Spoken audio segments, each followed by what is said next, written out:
தேவனே, உம்முடைய வேதத்தை நேசிக்கிறவர்களுக்கு மிகுந்த சமாதானம் உண்டா.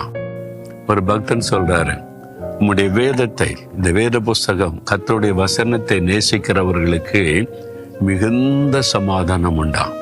உங்க வாழ்க்கையின் அனுபவம் என்ன?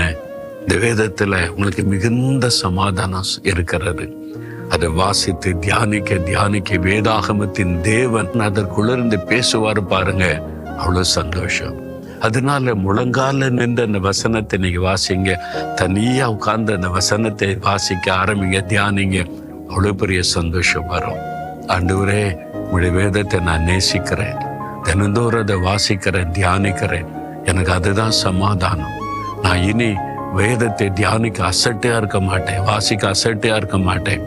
கவனமா நான் வாசித்த அந்த நிறைவான மிகுதியான சந்தோஷத்தை, சமாதானத்தை நான் பெற்றுக்கொள்வேன். ஆண்டவரே, இயேசுவின் நாமத்தில் ஆமேன், ஆமேன்.